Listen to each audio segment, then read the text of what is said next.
Kenapa dibuat kemah? Kalau Anda mau ke Palangkaraya, perlu nggak pakai kemah? Perlu nggak? Tidak, karena itu dekat. Kemah dibutuhkan dan kita buat adalah tempat persinggahan kita di dalam perjalanan yang masih jauh. Amin. Amin. Perjalanan kita untuk ke surga itu jauh. Artinya bumi ini, sebesar bumi ini, sebesar apa yang kita injak, selama apa kita hidup di dunia ini adalah kemah sementara sampai Tuhan membongkarnya dan mengangkat kita ke tempat yang diberikan dan yang dibangun oleh Tuhan, yaitu hidup kekal. Amin. Amin. Jadi arti kemah di sini adalah tempat perhentian sementara sampai kita melanjutkan perjalanan untuk tujuan yang utama. Itu yang pasti dulu. Karena itu dikatakan, selama kamu hidup dalam kemah itu, engkau selalu merasa susah, getir dan khawatir. Kenapa? Kita sendiri juga sulit mengambil suatu keputusan untuk memilih satu dari yang dua itu, pakaian lama atau pakaian baru. Karena dia tidak mau melepaskan salah satu, maka dipakai dua-duanya. Kan itu dia, enggan melepaskan. Nah, kalau dipakai dua-duanya susah. Tadi kita udah berbicara bersama. Ada orang bapak, dia walaupun masuk di sini, masuk gereja GPDI, tapi dia bilang diakui dia belum bisa melepaskan adat. Diakui kan? Kalau Anda memikul dua, mana lebih ringan daripada memikul satu? Mikul satu.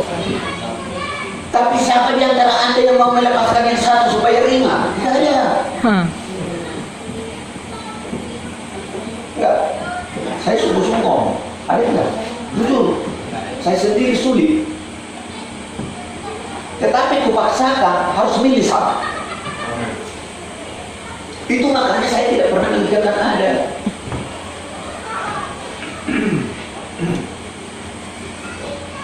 Makanya dikatakan, bila kamu mendapatkan yang baru, hendaknya melepaskan yang lama. Secara jujur saya katakan, coba dulu. Seandainya saya mengerjakan adat, bisa nggak saya lakukan? Bisa nggak? Enggak. Nggak bisa. Karena hanya jangan Anda bilang saya hebat, luar biasa. Saya bisa melakukan karena aku mau melepaskan satu.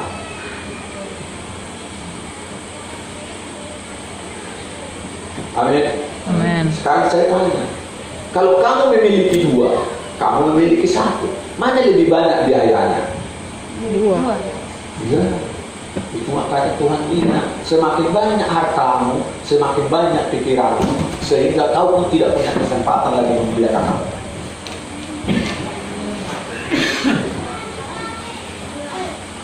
Simpel kan?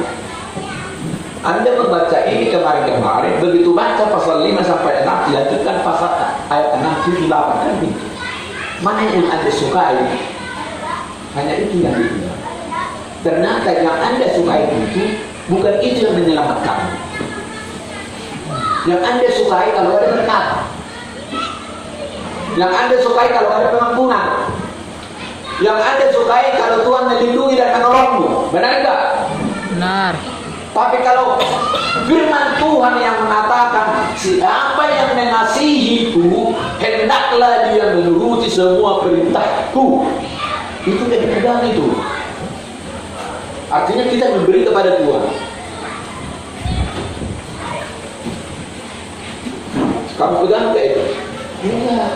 Dan Anda berdua pun tidak pernah mengatakan Tuhan terima kasih atas hidup ini, tapi apa maknanya Tuhan memberi anak-anakku hidup?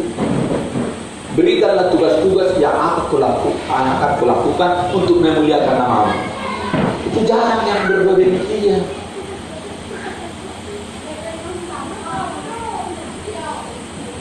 Amin. Sering orang bilang begini, Pak Pendeta, tolong doakan. Bapak doakan enggak? Doakanlah. Bapak doakan enggak? Supaya dikatakan oleh dia Bapak baik. Benar enggak? Iya.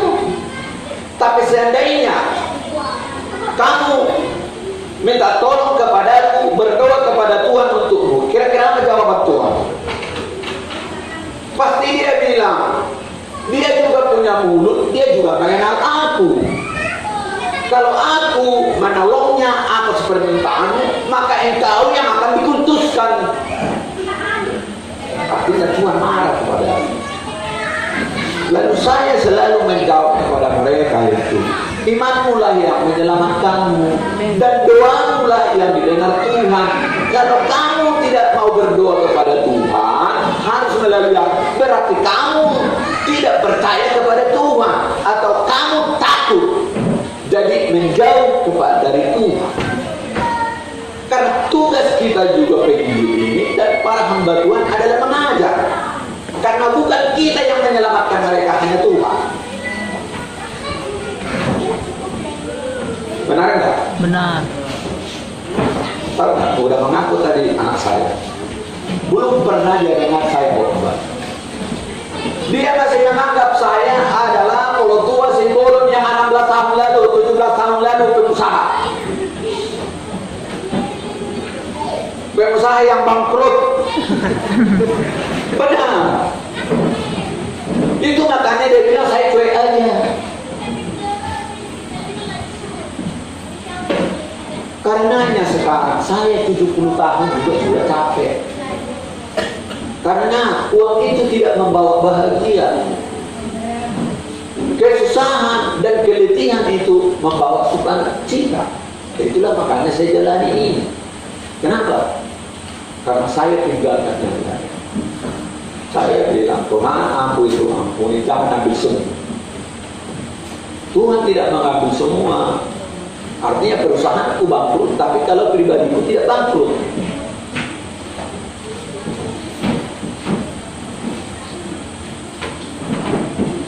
Tetapi dalam hati itu, aku mau jadi hamba.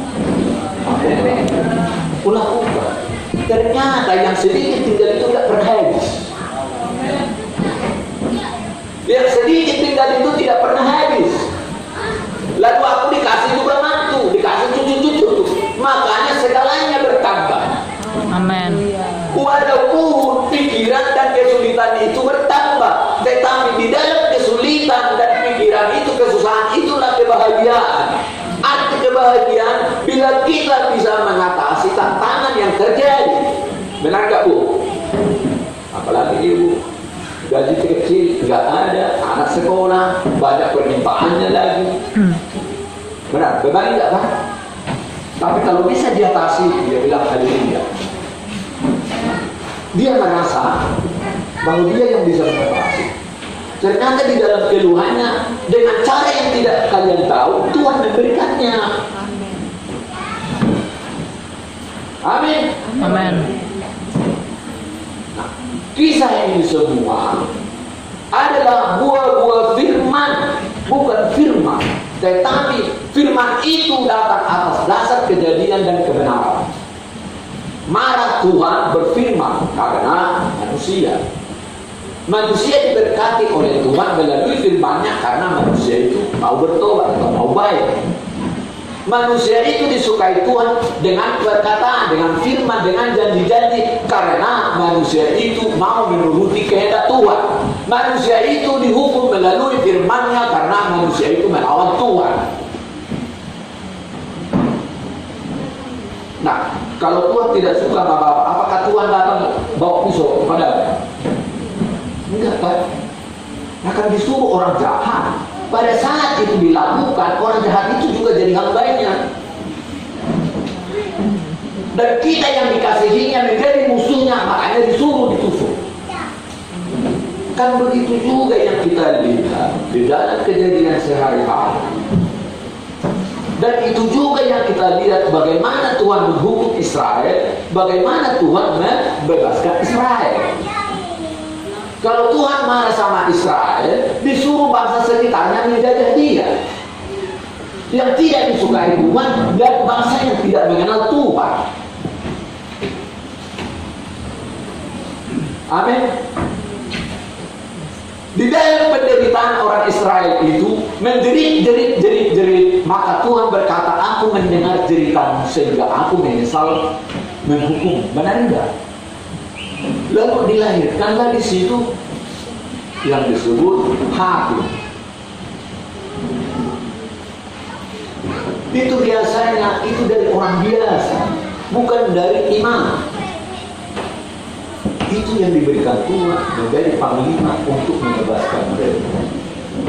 Dan kepadanya selalu dikatakan, bukan kamu yang berperang, tapi akulah yang berperang. Nah, begitu juga soal ayat ini, supaya bisa dipahami, supaya pendengar juga tidak sesat.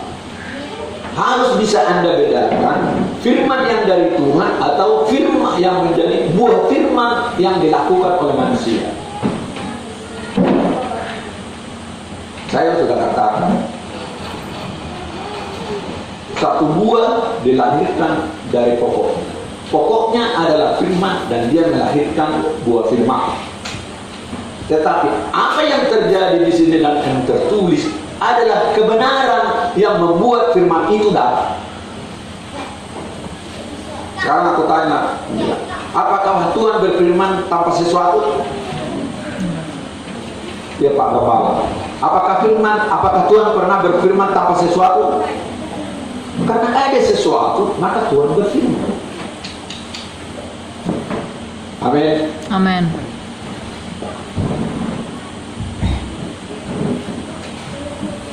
Selama kita di dalam kemah ini, kita mengeluh karena kita rindu mengenakan tempat kediaman surgawi di atas tempat kediaman kita yang sekarang ini. Benar nggak ini Pak Gembala? Benar nggak Ibu? Saya yakin benar lebih banyak keluhan Ibu daripada keluhan Bapak. Karena Bapak tidak pernah masak, jadi nggak tahu kekurangannya. Benar? Benar nggak? Benar. Haleluya.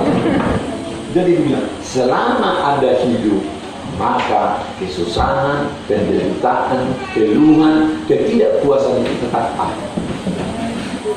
Kenapa? Karena apa Bapak?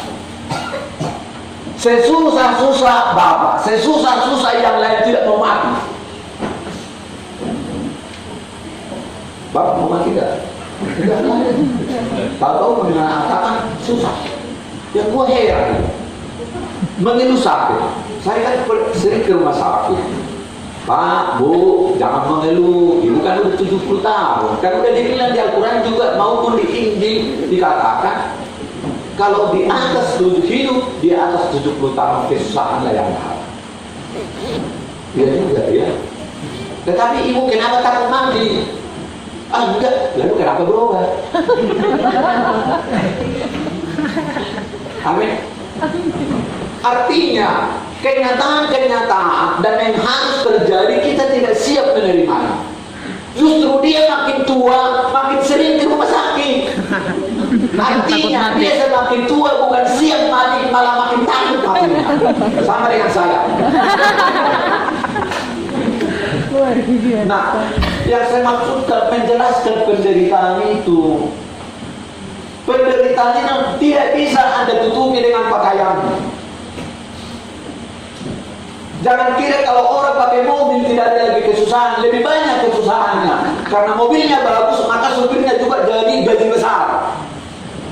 Benar nggak Bu? Iya, benar. Kalau mobil rusak, jelek, nggak dipikirin itu. Mobil lain yang berpikir. Nah, Jangan disenggol saya. Maksud saya, artinya keluhanmu jangan merasa hanya kamu yang mengeluh. Itu makanya dibilang semakin banyak yang kau punya, maka semakin susahlah kau, semakin banyak pikiran. Karena itu hatimu selalu ada dalam apa yang kau miliki. Itu makanya dikatakan orang kaya di dunia ini miskin, sangat miskin di hadapan Tuhan. Dan orang miskin di dunia ini dapat memuliakan Tuhan, ialah yang kaya di hadapan Tuhan. Nah, sekarang begini, supaya nanti bisa diterjemahkan arti kesusahan. Saya sering ngobrol sama yang naik sepeda. Kalau kamu minta berkat kepada Tuhan, kira-kira apa yang diberikan Tuhan kepadamu? Dia nggak ngerti. Pasti Tuhan berikan kepada kamu makanan secukupnya supaya kau bisa mendayung sepedamu. Tapi kalau saya berdoa kepada Tuhan, berilah aku Tuhan berkat, atau saya tidak berikan, cukupkanlah aku Tuhan, pasti dikasih saya uang bensin, uang barang, dan ini lain sebagainya. Karenanya doamu pun harus sesuai dengan keberadaanmu, supaya Tuhan berkenan. Amin. Amin. Nah, kalau itu yang kamu miliki, benarkah hidup ini semakin susah? Ya, karena semakin banyak kamu punya, makin banyak kebutuhan untuk memelihara kamu punya. Artinya, semakin banyak yang kau butuhkan, berarti kamu semakin miskin.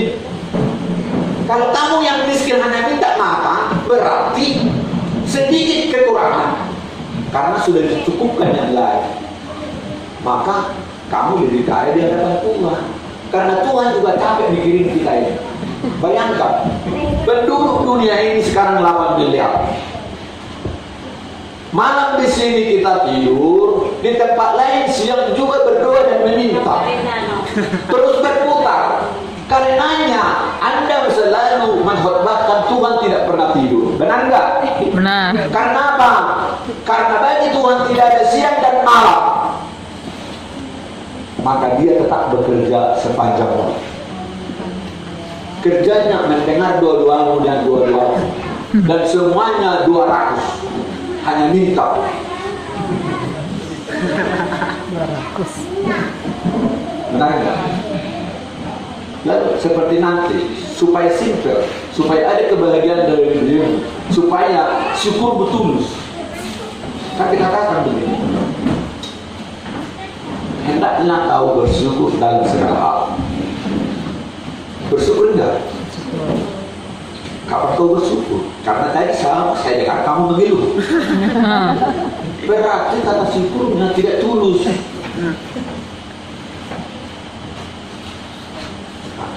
Saya kalau datang dengan dia berdoa makanan, doa singkat. Tuhan, nyata benar bagi kami bahwa Tuhan memelihara kami, selalu menyediakan segala yang ada di depannya. Cukup, sampai sepanjang. Dia katakan itu. Datang kopi, berdoa dulu. Jangan panjang, kopinya sedikit. Jangan doa panjang-panjang untuk kopi. Saya bilang. Nah, itu makanya sering saya katakan, doa kita itu tidak selalu menyenangkan Tuhan, justru menyekelkan. Kemarin doamu minta, udah saya kasih masih kurang. Contohnya begini, mau makan berdoa terima kasih, setelah makan nggak berdoa. Mau tidur berdoa, lindungi kami Tuhan. Benar enggak? Benar. Kami serahkan jiwa raga. Besok pagi sudah terlambat bangun, lupa berdoa ya. Benar? Benar. Benar enggak? Benar. Apalagi yang di belakang ini. Karena di depan ini sulit kita menghakiminya. Karena mereka menganggap diri sudah benar.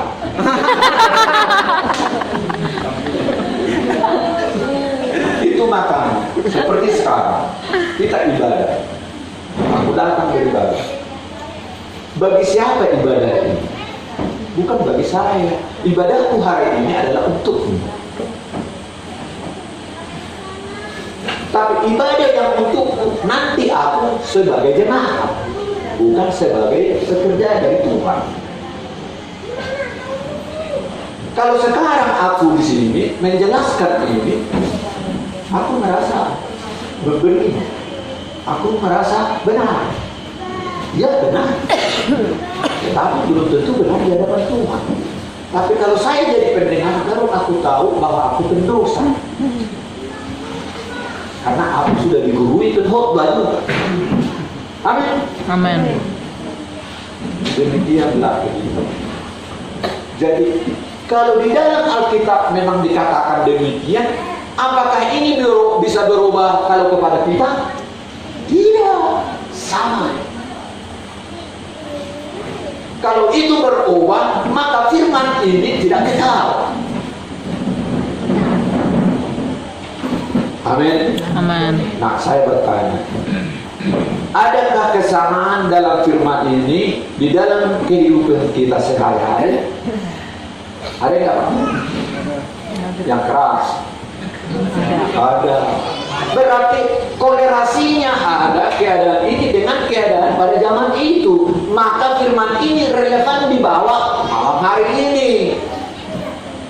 Tetapi saya lebih dulu menjelaskan asal mula dari surat ini, perkataan ini, supaya bagimu jelas.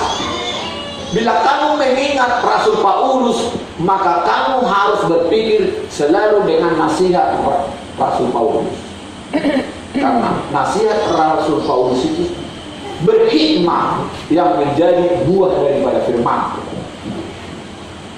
Sebagaimana Amsal, bagaimana pengkhotbah yang ditulis oleh Raja Salomo itu pada saat dia masih melekat dengan Tuhan. Tapi setelah dia membuat dosa, maka semua hikmah itu juga diambil oleh Tuhan.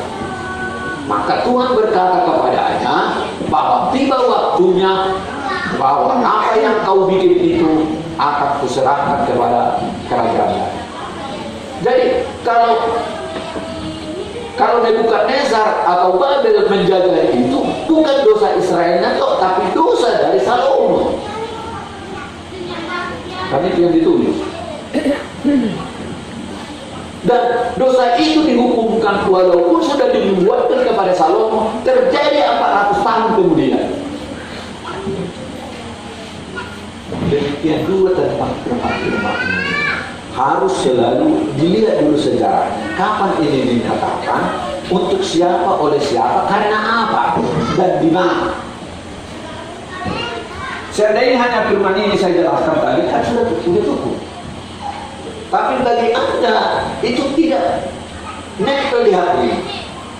Jadi kadang jemaat itu harus dibuat seperti anak-anak, didongengin dulu, bercerita, baru diingat oleh anak. Jadi apa yang saya ceritakan ini sebetulnya kan mendongeng di hadapan kalian supaya paham dan mengerti kenapa firman ini datang. Amin. Amen. Amin. Amin. Saya tanya sekali lagi, adakah kesamaan, kemiripan kejadian yang ditulis ini atau kejadian di sana sehingga ini ditulis dengan keadaan kita sekarang? Ada enggak? Ada. Ini Pak Sirait juga biarpun tua masih banyak pikirannya. Belum ikhlas dia mau mati.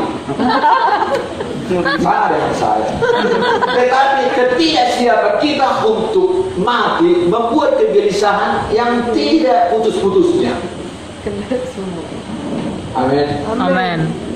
Dikatakan selama kamu di kemah itu, di kemah ini, maka kekhawatiran dan kegelisahan dan kesusahan itu tidak akan pernah lepas. Tinggal bagaimana kita mengatasi persoalan. Artinya kita yakin benar atas kemampuan kita bahwa kita tidak mampu menyelesaikan persoalan kita tanpa pertolongan Tuhan. Karenanya tetaplah berdoa dan berserah, bukan berpasrah. Pasrah artinya menerima karena tekanan, tapi berserah artinya ikhlas kita datang ke pangkuan Tuhan. Itu makanya doa kita, pemeliharaanmu, pertolonganmu, perlindunganmu, penampunanmu, dan pandang sabarmu kekal adanya padamu. Hebat kan? Kekal. Kalau kekal kan selamanya. Bisa-bisa saya nggak mati-mati. Ayat ini walaupun simpel, tetapi proses ayat ini datang lama. Artinya murid melaporkan dulu kepada Paulus, lalu Paulus memikirkan keadaan bangsa itu sebelum-sebelumnya dan menghadapi yang sebelum-sebelumnya itu. Artinya kan, ini kejadian sekarang. Tetapi kejadian sebelum-sebelumnya dan keadaan sebelum-sebelumnya selalu terikat kepada orang yang itu. Itu makanya dikatakan pakaian lama dan pakaian baru tidak bisa dipilih, selalu dipakai dua-duanya. Karena keadaan dan budaya. Kan kita lihat, dia agama saudara sebelah, tapi nanti memberi persembahan ke tengah laut. Sering tak lihat itu Pak? Sering tak lihat? Yang kita maksud dengan agama ini kan hanya agama kita. Tetapi kalau di agama lain terjadi begitu, dia maksud kita begitu. Masih banyak orang Kristen yang pegang obo-obonya, kata Laura. Artinya dia belum bisa melepaskan. Baik dia menaruh, baik bakar, dan itu lain sebagainya. Dan ketahuilah, segala budaya itu yang lahir pada animisme, maka selalu terikat dan terdominasi dengan animisme. Jadi kalau misalnya pakaian yang ditenun di Tapanuli itu ada ukir-ukirannya yang memuliakan animisme. Demikian juga di Manado dan di mana-mana semua. Itu maka semakin bisa orang meninggalkan masa lalunya, maka dia semakin ringan perjalanan hidup. Amin. Amin. Haleluya, puji Tuhan.